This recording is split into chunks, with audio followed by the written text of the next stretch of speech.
મિત્રો, હું ધ્રુવિલ પટેલ ને મારી સિવિલ સ્પિરિટ ચેનલ પર તમારું હાર્દિક સ્વાગત કરું છું.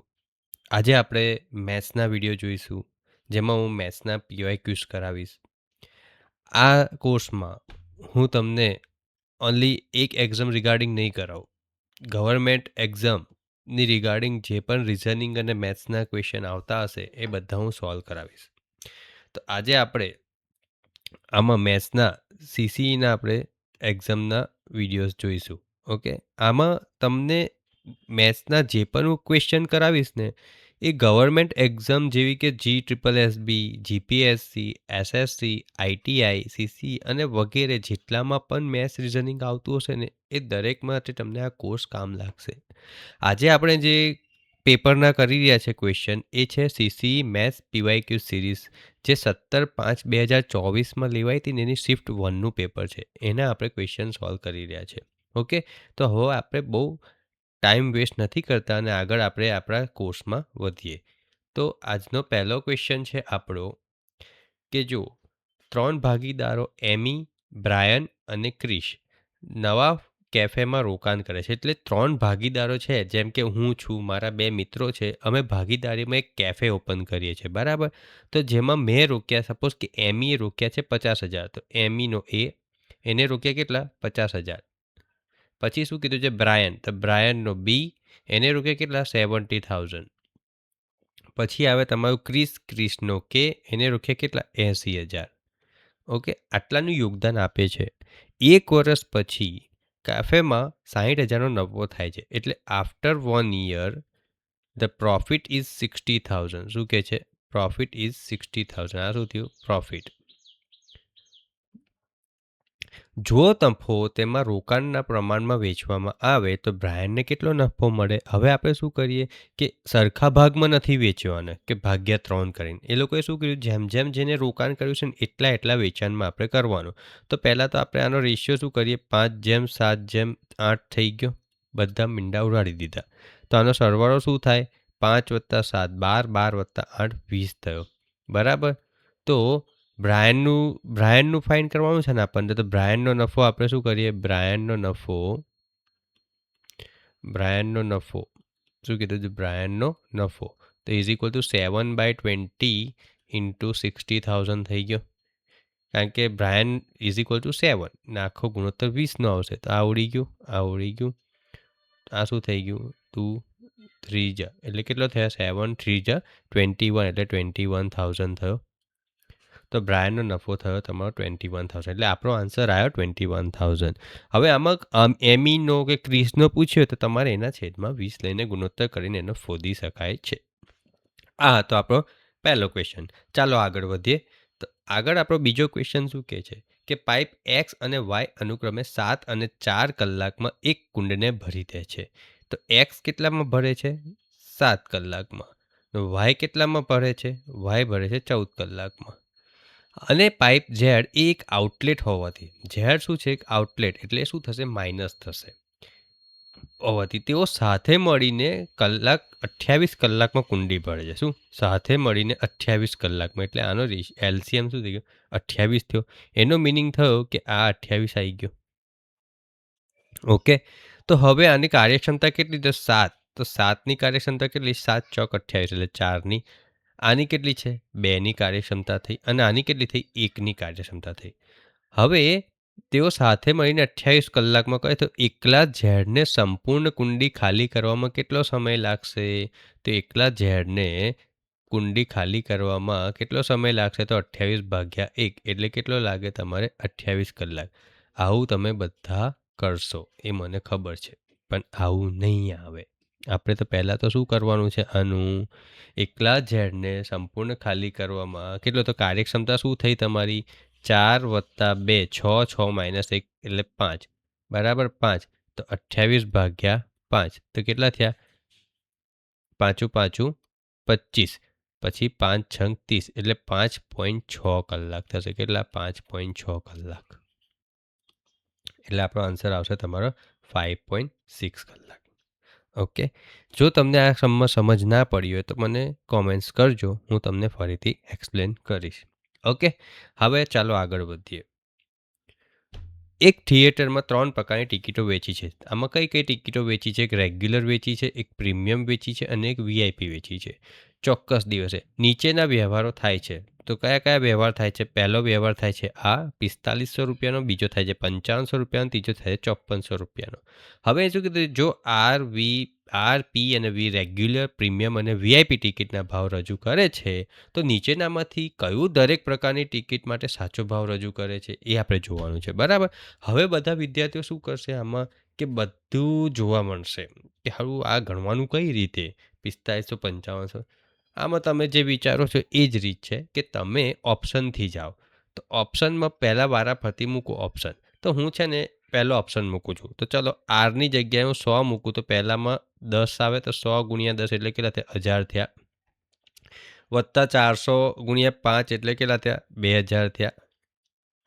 વત્તા 600 ગુણ્યા 2 એટલે 1200 થયા. તો આનો ટોટલ સરવાળો થયો તમારો 4200. હવે તમારો જવાબ શું આવે છે? 4500. એટલે આ લાગુ નથી પડતું. હવે હું ઓલ્ટરનેટ લઉં, છેલ્લો લઉં. બરાબર. તો છેલ્લો લઈએ તો 10 ગુણ્યા 200 એટલે 2000 થયા. વત્તા 300 ગુણ્યા 5 એટલે 1500 થયા. વત્તા 500 ગુણ્યા 2 એટલે 1000 થયા. તો તમારો આન્સર શું આવ્યો? 4500 આવ્યો. એટલે પહેલી શરત તમારી ચલો સેટ થઈ ગઈ છે આમાં. બરાબર. હવે તમે આ પહેલી શરત સેટ થઈ ગઈ તો આને બીજી શરત મેં એપ્લાય કરો. તો બીજી શરત પ્રમાણે શું થાય? તો 5 ગુણ્યા 2 કેટલા થયા? 1000 થયા. વત્તા 10 ગુણ્યા 300 એટલે 3000 થયા. વત્તા 3 ગુણ્યા 500 એટલે 1500 થયા તમારા. એટલે કેટલા થયા? 5500 આવ્યો. એટલે મીન્સ તમારી બે સેટ થઈ ગઈ. તો આપણો જવાબ શું છે? આ સાચો છે. ચોથો ઓપ્શન સાચો છે. ચાલો આગળ વધીએ વિદ્યાર્થીઓ. હું આશા રાખું છું કે તમને સમજ પડી હશે.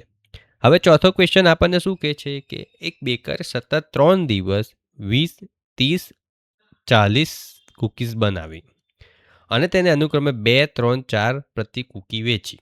3 દિવસમાં વેચાયેલી કૂકી દીઠ ભારાંકિત સરેરાશ કિંમત શું છે? આ એવરેજનો ક્વેશ્ચન છે. ભારાંકિત સરેરાશ કીધું છે. શું કીધું છે? ભારાંકિત સરેરાશ. એટલે ભારાંકિત સરેરાશ એટલે ભારના સરેરાશમાં આવશે. તો પહેલાં કશું કરવાનું નથી. બધાને પોતપોતાના રૂપિયા સાથે મલ્ટીપ્લાય કરી દો અને ડિવાઈડ બાય ભાર કરી દો. બરાબર. તો 20 ગુણ્યા 2 વત્તા 30 ગુણ્યા 3 વત્તા 40 ગુણ્યા 4 ભાગ્યા 2 વત્તા 3 વત્તા 4. તો શું થયું? 20 ગુણ્યા 2 એટલે કેટલા થયા? 40. બરાબર. 30 ગુણ્યા 3 એટલે 90 અને 40 ગુણ્યા 4 એટલે 160. તો 40 વત્તા 90 130 વત્તા 160 એટલે કેટલા થયા? 290. 290 ભાગ્યા કેટલા થયા? 5 ને તો 2 ને 3 5 ને 4 9 9 થયા. તો 290 ભાગ્યા 9 કરો તો 9 3 જા 27 વધ્યા 20 9 2 જા 18 પાછા વધ્યા 20 9 2 જા 18 એટલે આ ચાલતું રહેશે. એટલે આપણો આન્સર આવ્યો 3.22. કેટલા રૂપિયા? 3.22. ઓકે. ચાલો આગળ વધીએ હવે. હા, સૌથી મહત્વનો ક્વેશ્ચન આવ્યો. ધ્યાન રાખજો મિત્રો, આ ક્વેશ્ચનમાં તમારે ખૂબ દિમાગ લગાવવાનું છે. આમ ઇઝી પણ છે, આમ હાર્ડ પણ છે, પણ તમને બેઝિક વસ્તુ ખબર હોવી જોઈએ. અહીં શું કીધું છે? બે સંખ્યાઓનો HCF 93 છે. બરાબર. એટલે સપોઝ કે તમે એમ કહો કે A અને B, A and B બે સંખ્યાઓ છે ને એનો HCF શું છે? 93 છે. શું છે? એનો HCF શું છે? 93 છે. બે સંખ્યાઓનો ગુણાકાર 86 49 100 છે. એટલે A ઇન્ટુ B હું એમ કહી શકું કે 864900 છે. હવે સંખ્યાઓની કેટલી જોડી અસ્તિત્વમાં છે? તો આપણે એને આ રીતે લખી શકીએ. જો આપણે એને કઈ રીતે લખી શકીએ? આપણે એને આ રીતે લખી શકીએ. જો અહીંયા એક્સ અને વાય એ કો પ્રાઇમ હોય તો અહીં અગર હું આમ લખી શકું, પહેલી સંખ્યા A is equal two 93x અને બીજી સંખ્યા B is equal two 93y આમ લખી શકું. આપણે ધાર્યું. હવે અહીં આગળ આપણે એક્સ અને વાય જે છે એને શું ધારીએ? કો પ્રાઇમ ધારીએ. શું? કો પ્રાઇમ ધારીએ. કયો ધારીએ આપણે એને? કો પ્રાઇમ. જેથી એનો ગ્રેટેસ્ટ કોમન ડિવાઇઝર એક જ હોવો જોઈએ. શું હોવો જોઈએ? Greatest common divisor GCD greatest common divisor એક જ હોવો જોઈએ. કેમ? બિકોઝ અહીંયા આગળ આપણને 93 આપ્યો છે. 93 કેવી સંખ્યા છે કે એને ઓનલી એના વડે ડિવાઈડ કરી શકાય. એટલે આપણે એને કો પ્રાઇમ ધારીએ. તો હું અહીંયા આગળ આમ કહી શકું કે 93x into 93y is equal to 864900 આવ્યા. હવે હું શું કરું, 93નો square into X into Y is equal to 864900 થઈ ગયા. તો X into Y is equal to હું એમ કહી શકું કે 864900 ડિવાઈડ બાય 8649. હવે તમે કહેશો 8649 કઈથી આવ્યો, તો 93નો સ્ક્વેર તમે કરશો ને તો 8649 આવશે. તો આના શેના વડે ડિવાઈડ થાય, 100 વડે. તો X into Y is equal to શું થઈ ગયું, 100. ઓકે, હવે 100ના એવા પાર્ટિસિપેટ પાડી શકાય આપણે કે જે કો પ્રાઇમ હોઈ શકે. બરાબર, મીન્સ કે આપણે એને કેવી પેર પડે તો જોઈએ. તો જો એક્સ ઇન્ટુ વાય, તો એક તો કઈ પડે તમારી એક્સ ઇન્ટુ વાય, એટલે X into Y is equal to એમ કહી શકું કે 1/100 આ એક પડી શકે. બરાબર, બીજી કઈ પાડીએ તો એક્સ ઇન્ટુ વાય હું એમ કહી શકું કે 4/25. બરાબર, 4/25 એટલે 100 થયું ને. હવે આપણે એ ચેક કરવાનું છે કે આમાં 93 મૂકીએ છીએ તો આન્સર આપણો 864900 આવે છે કે નથી આવતો. તો આ પેર 1 થઈ અને પેર 2 થઈ. આમ તમે એવું કહેશો કે બીજી પેર આ પણ થશે 2/50, કેમ એ ના ચાલે. 5/20, કેમ એ ના ચાલે. ના ચાલે, કેમ, કારણ કે એ ભાગી શકાય છે. આ 1ને 100 વડે ભગાય, 4ને 25ને 4 વડે ભગાય, ના ભગાય. 100ને 1 વડે એટલે 100 થઈ ગયું ને. બરાબર, એટલે કો પ્રાઇમ કરીએ આપણે. તો હવે આમાં આપણે એક પેર 1/100 કરી અને બીજી 4/25 કરી. બરાબર, તો આનો મિનિંગ શું થયો, તો જો એક્સ જેમ વાય ઇઝ ઇક્વલ ટુ એમ કહી શકું 93 ઇન્ટુ 1 અને 93 ઇન્ટુ 100. અને બીજી શું થઈ, એક્સ જેમ વાય સેકન્ડ પેર થઈ 93 ઇન્ટુ 4 અને 93 ઇન્ટુ 25. એટલે આપણી ટોટલ કેટલી થઈ, 2 પેર થઈ. કેટલી થઈ, 2 પેર થઈ. એટલે આપણી કેટલી બને, અહીંયા આગળ 2 પેર બને. ખ્યાલ આવ્યો કે ના આવ્યો આ સમમાં? આ સમ આમ થોડો પેચીદો છે, પણ તમને ધ્યાનથી સમજશો ને તો બહુ ઇઝી પડશે. આપણે ખાલી પેર ફાઇન્ડ કરવાનું. શું કીધું છે, પેર ફાઇન્ડ કરવાનું કીધું. જોડી કેટલી અસ્તિત્વમાં છે, તો અહીંયા આગળ જોડી કેટલી અસ્તિત્વમાં આવે, તો 1/100 અને 4/25. બરાબર, 93 ઇન્ટુ 1 93, 93 ઇન્ટુ 100 એટલે 9300 થયું. બેનો ગુણાકાર કરો તો તમને આન્સર શું મળશે, 864900. એ જ રીતે 93 ઇન્ટુ 4, તો 93 ઇન્ટુ 4 તમે કરો તો કેટલો મળે તમને, 372 મળે. કેટલો મળે, 372. અને 93 ઇન્ટુ 25 કરશો તો તમને શું મળશે, 2325 મળશે. હવે આ બેનો તમે ગુણાકાર કરશો તો તમને આન્સર મળી જશે 864900. એટલે આપણી ટોટલ કેટલી થઈ, 2 પેર થઈ. ચાલો મિત્રો, હવે આગળ વધીએ. તો આગળ છઠ્ઠો ક્વેશ્ચન છે. છઠ્ઠા ક્વેશ્ચનમાં શું કહે છે કે બ્લોકના એક સેટને હરોળમાં ગોઠવેલો છે. એટલે આખા બ્લોક બનાવેલા છે, એને હરોળમાં ગોઠવેલા છે. દરેક હરોળ સમાન સંખ્યામાં બ્લોક્સ હોવા જોઈએ અને બધા બ્લોક્સનો ઉપયોગ કરવો આવશ્યક છે. જો 42 બ્લોક્સ હોય તો નીચેનામાંથી કઈ હરોળ સંખ્યા ન હોઈ શકે. એટલે આપણે ટોટલ બ્લોક્સ છે આ રીતે આમ ગોઠવેલા હોય એક હરોળમાં. બરાબર, આપણે એના સિક્વન્સમાં ગોઠવવાના છે. પણ આપણે એના 42 બ્લોક જ આપેલા છે, તો એની કેટલી સિક્વન્સ બને એ જોવાનું છે. અને અહીં શું પૂછ્યું કે કઈ હરોળ ના બની શકે. તો અહીં આગળ ઓપ્શન જુઓ તો ઓપ્શન 7. તો 42 7 વડે ભગાય, હા ભગાય. 7 6 42. 8 વડે ભગાય, ના ભગાય. 6 વડે ભગાય, હા. 14 વડે ભગાય, 3. એટલે આપણી 3ની હરોળ પણ બની શકે, 7ની હરોળ પણ બની શકે, 6ની પણ બની શકે. પણ ના બની શકે તો કઈ ના બની શકે, 8ની ના બની શકે. એટલે આપણો આન્સર આવ્યો 8. ઇઝી હતો. ચાલો મિત્રો આગળ વધીએ. 7મો ક્વેશ્ચન છે. 7મો ક્વેશ્ચન શું કહેવા માગે છે કે બાંધકામ કાર્યકરને 3x + 4 મીટર અને 3x - 4 મીટરની બાજુઓના 2 ચોરસ પ્લેટફોર્મ બનાવવાની જરૂર છે. તો આપણે એક ચોરસ બનાવી દઈએ. એ ચોરસ શું છે, 3x + 4. ચોરસ છે એટલે સેમ સાઈડ હશે, 3x + 4. બરાબર, અને બીજું શું છે, 3x - 4. એટલે બીજું ચોરસ શું છે તમારું, 3x - 4. અને અહીં આગળ આવશે 3x - 4. ઓકે, તો આટલી બન્યા 2 ચોરસ. હવે શું કીધું છે કે જો તે તેમને જોડીને એક મોટો લંબચોરસ બનાવે, તો આ બેને જો કમ્બાઈન કરીને એક મોટો લંબચોરસ બનાવવામાં આવે તો પ્લેટફોર્મ બનાવવાનું નક્કી કરે તો નવા પ્લેટફોર્મના ક્ષેત્રફળને ચોરસ મીટરમાં રજૂ કરતી પ્રસ્તુતિ શું હશે? હવે અહીં આગળ આપણને 2 ચોરસ આપ્યા છે. એ 2 ચોરસને જોડવાના છે અને એક મોટું લંબચોરસ બનાવવાનું છે. તો નવો પ્લેટફોર્મ કેવો બને? પણ હવે તમે એક વસ્તુ એમ કહો કે આ પ્લસ અને માઇનસ એકબીજા સાથે જોડાય? ના જોડાય. કારણ કે આના જો તમે અંદર વેલ્યુ 3x મૂકો તો આની વેલ્યુ વધારે આવે અને આની વેલ્યુ શું આવે? નાની આવે. આની નાની આવે અને આની મોટી આવે. તો આ 2 જોડાય ના. તો શું કરીએ આપણે? આપણે આ બેના ક્ષેત્રફળને જોડીએ. તો ક્ષેત્રફળ કાઢીએ. તો શું થયું ક્ષેત્રફળ?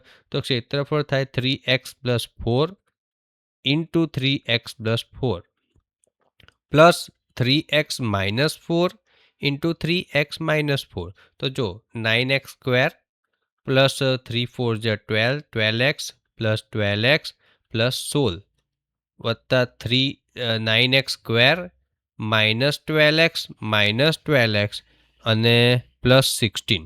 તો આ પ્લસ 12x અને માઇનસ 12x ઉડી ગયા. તો આન્સર શું આવ્યો? 18x² plus 32. તો આ આપણો આન્સર આવે છે. તો આવી રહ્યો આપણો આન્સર 3 નંબર છે. ખાલી કશું કરવાનું નથી, થોડી બુદ્ધિ ચલાવવાની. અમુક લોકો શું કરશે ખબર? બેને ભેગા કરીને આ રીતે સોચશે કે 3x અને 3x એટલે 6x થઈ ગયું. આ 2 4 4 ઉડી જશે અને એના 3x - 4 જોડે ગુણી નાખશે. પણ બકા અહીં આગળ 3x + 4 છે. સ્ટુડન્ટ ઉતાવળમાં બધી ભૂલો કરતા હોય છે. એટલે તમે આ વસ્તુ ખાસ ધ્યાન રાખજો. ચાલો આગળ વધીએ. 8મો ક્વેશ્ચન. 8મો ક્વેશ્ચન શું કહે છે કે 150 મીટર 100 મીટર લંબાઈની 2 ટ્રેનો અનુક્રમે 60 કિલોમીટર પ્રતિ કલાક અને 90 કિલોમીટર પ્રતિ કલાકની ઝડપે એકબીજાથી વિરુદ્ધ દિશામાં મુસાફરી કરે છે. એટલે એક ટ્રેન અહીંથી આવી રહી છે અને એક ટ્રેન અહીંથી આવી રહી છે. આ કેટલા? 150 મીટરથી આવી 150 મીટર અને આ છે 100 મીટરની, બરાબર. આ છે 60 કિલોમીટર પ્રતિ કલાક અને આ છે તમારી 90 કિલોમીટર પ્રતિ કલાક, બરાબર. દિશામાં મુસાફરી એકબીજાને પસાર કરે તો તેમને એકબીજાને સંપૂર્ણપણે પસાર કરવામાં કેટલો સમય લાગશે? તો આપણે શું ફાઇન્ડ કરવાનો? સમય. તો આપણી ઓરિજિનલ ફોર્મ્યુલા શું છે? D = time * second. તો ટાઈમ = શું થઈ ગયું? Distance upon second. હવે અહીં આગળ ટ્રેનનો સરવાળો થશે બેની લંબાઈનો. તો 150 + 100 એટલે 250 મીટર થયું. હવે નીચે શું થશે? સ્પીડ. એકબીજાની નજીક આવતી હોય ને તો સરવાળો થાય. એકબીજાની પેરેલલ ચાલે ને તો માઇનસ થાય, પણ એકબીજાની વિરુદ્ધ ચાલે ને તો સરવાળો થાય. તો સ્પીડ થઈ ગઈ 150. પણ તમે એક વસ્તુ ધ્યાન રાખજો કે આ કિલોમીટર પર અવરમાં છે.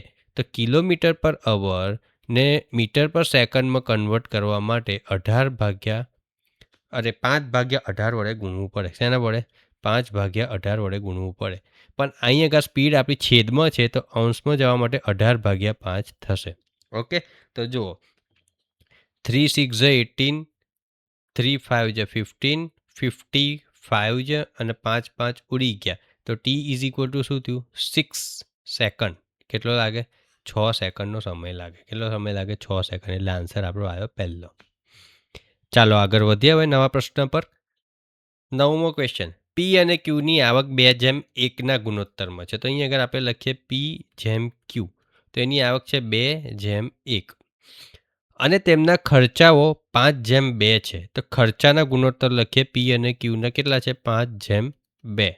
જો દરેક 500 રૂપિયા બચાવે છે તો Qની આવક શું છે? હવે એ જે બચાવતા હોય, મારે શું? એમને જે કરવું એ કરે. પણ આપણે તો શું કરીએ? હવે એક્ઝામ ક્રેક કરવાની એટલે ફાઇન તો કરવું પડે. તો જો અહીં આગળ આપણે છે ને ઇન્કમનું ઇક્વેશન શું થાય? Income = savings plus expenditure. આવું ઇક્વેશન હતું. I = S + E. તો હું અહીં આગળ એમ કહી શકું કે I - S = એક્સપેન્ડિચર. કારણ કે આપણે ફાઇન શું કરવાની છે? ઇન્કમ. આપણને આપેલું શું છે? સેવિંગ્સ અને એક્સપેન્ડિચર 2 આપેલા છે. હવે પહેલાં Pની ઇન્કમ લે. તો Pની ઇન્કમ શું છે? 2x, બરાબર. x 2/1 ગુણોત્તર છે ને આવકનો. તો 2x થયું. તો 2xમાંથી સેવિંગ્સ કેટલું માઇનસ થશે? 500 રૂપિયા સેવિંગ્સ કરે છે. બંને જણા કેટલું સેવિંગ કરે? 500 રૂપિયા તો બચાવે જ છે ને. તો આ થયું.